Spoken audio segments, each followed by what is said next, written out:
એટલે એક એવું અડાભીડ વ્યક્તિત્વ અનંતભાઈ અલંકાર જેને કહેવાય, કારણ કે ઘા તો દુશ્મનનો વખાણવો પડે. મારા બાપુ અનેક બધા સંઘર્ષોમાંથી પસાર થયા છે, સૌ કોઈ આપણે જાણીએ છીએ, અને એટલે જ મારે કહેવું પડે, સંઘર્ષોમાંથી પસાર થયા છે છતાં પણ આ સમાજમાં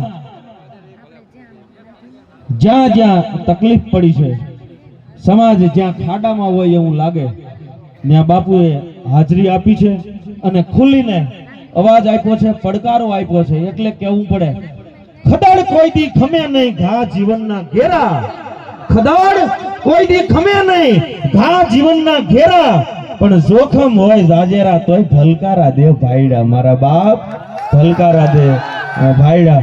અને એવા આ ઋષિ ભારતી બાપુ આ સમાજ માટે, કોળી સમાજ માટે ગુજરાતના ખૂણે ખૂણે એમણે પ્રવાસ કર્યો છે, ઘણું બધું સ્ટ્રગલ કર્યું છે, અને બાપુ એજ્યુકેટેડ બાપુ છે. બાપુએ લગભગ મારા ખ્યાલ મુજબ 7 થી 8 લેંગ્વેજનું એમનામાં નોલેજ છે.